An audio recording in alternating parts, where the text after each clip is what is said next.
Trump, my theory about Trump's crashing the market on purpose for his friends to make, and it kind of there's a possibility now that his friends, for his buddies that own companies to make money.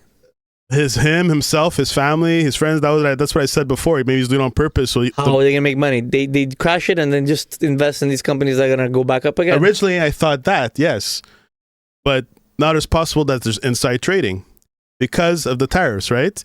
So the market was crashing. What happened? It was this week? No, the market was crashing. Yeah. Last week that really got last week. When he reversed it was last week, right? Last week, okay. Yeah. So he did Liberation Day, right? Tariffs across the board to all the to all the countries. Everything crashed. Everything was plummeting. Was going pretty bad. And then 2 days later, he canceled it all again. Well, first he sends a tweet early that day, say, "This is time. This is a great time to buy." That was what you call the Trump put, by the way. A what? In the market when that actually happened, because whenever there's ever been any like calamity in the market, they always say that the Bernanke Put, who would be the Federal Reserve chairman, the central bank chairman of the United States, in 2008, when the crash happened, the market said, okay, there's going to be a put eventually. Eventually, the market can't handle any more pain. So the speaker, who would be Bernanke at the time, is going to say something. And at the time, he did say something. That he said at the time, there's going to be helicopter drops, pretty much, of cash. We'll come to rescue when the moment is right. And then the market, as soon as they heard that, went straight up. When freaking Trump said that at the moment, people started buying. People started buying. The insiders slowly started buying. But the market wasn't going up. No, right away. People that were buying, and then what does he do? He puts a pause on the tires. Boom! Everything skyrocketed. Yeah. Of course, he's controlling. He's controlling. That's whoever it is. From sure, he said a put, but it's different when you can actually control the market, man. When you can pull back the tires for everyone to go, okay, let's start buying again. That's controlling the market. That was the is that illegal? Signal. Is that considered illegal? They want to investigate. That's considered insider trading. He has the power to crash the market and then make the market come up. And before that, give a signal. It's a great time to buy, boys. Yeah, it was a good signal. And I wish I bought that signal. What happened that day? I think it was like the record of a one-day gain in the last 16 years. Yeah, okay, huge. The S&P went up 9.5%. You see it? Massive. Well, the Dow Jones went up 7.9%. This is like in the matter of like a couple of hours. The Nasdaq 12.2%. Hey everybody, thanks for sticking around. If you're loving this content, hit the like button and subscribe and join to our awesome community. Ring that notification bell so you'll never miss a beat. Together, we're building something so special. Let's grow this channel and let's have some fun along the way. For some more content, check out these other fantastic channels. You got Checkin Habs, one-stop shop for all those things. Habs, sports, we got so much information on sports, guys. Come on. Hello. And Checkin Reports. Stay informed of the latest political news and current events. Hello. So that's it, fam. Come and check us out. Trump media stock went up 22.67%. Tesla added like another $20 billion to his net worth. And really? $4 trillion was added to the market right after he paused the Paris. $4 trillion was injected. What does that mean?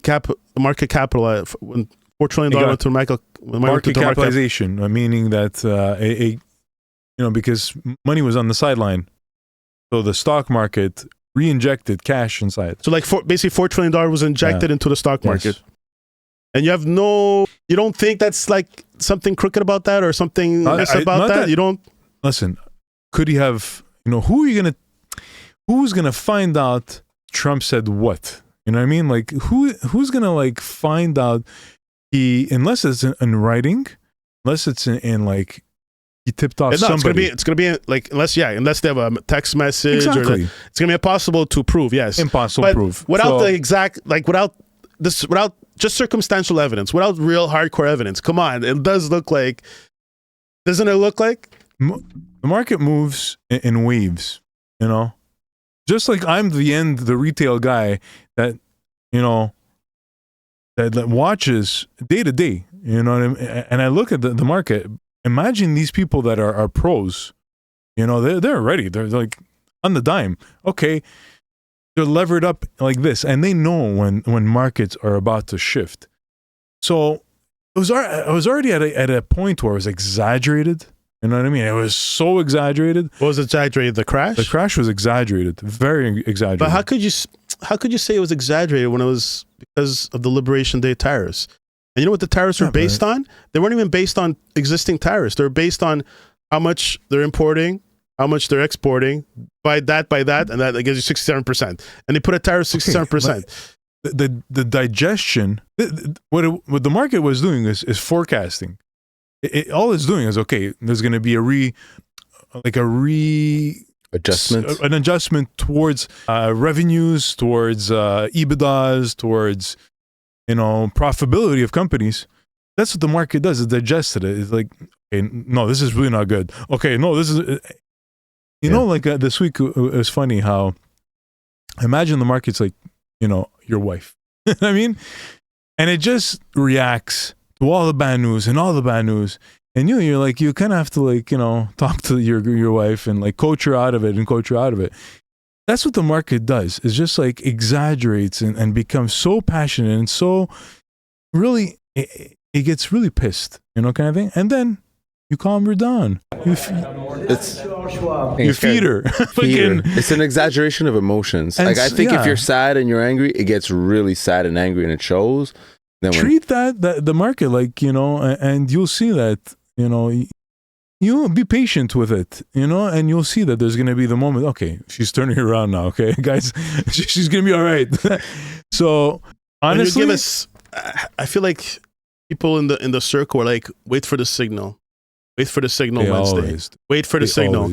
And this, man, that was the signal. Play it. Sure. On a video. It's the truth. So he said that, and like, was it like 2-3 hours later, he put a pause on the tires. Oh. No, that's too much of a coincidence. Come on. This is after people in the loop, they made money.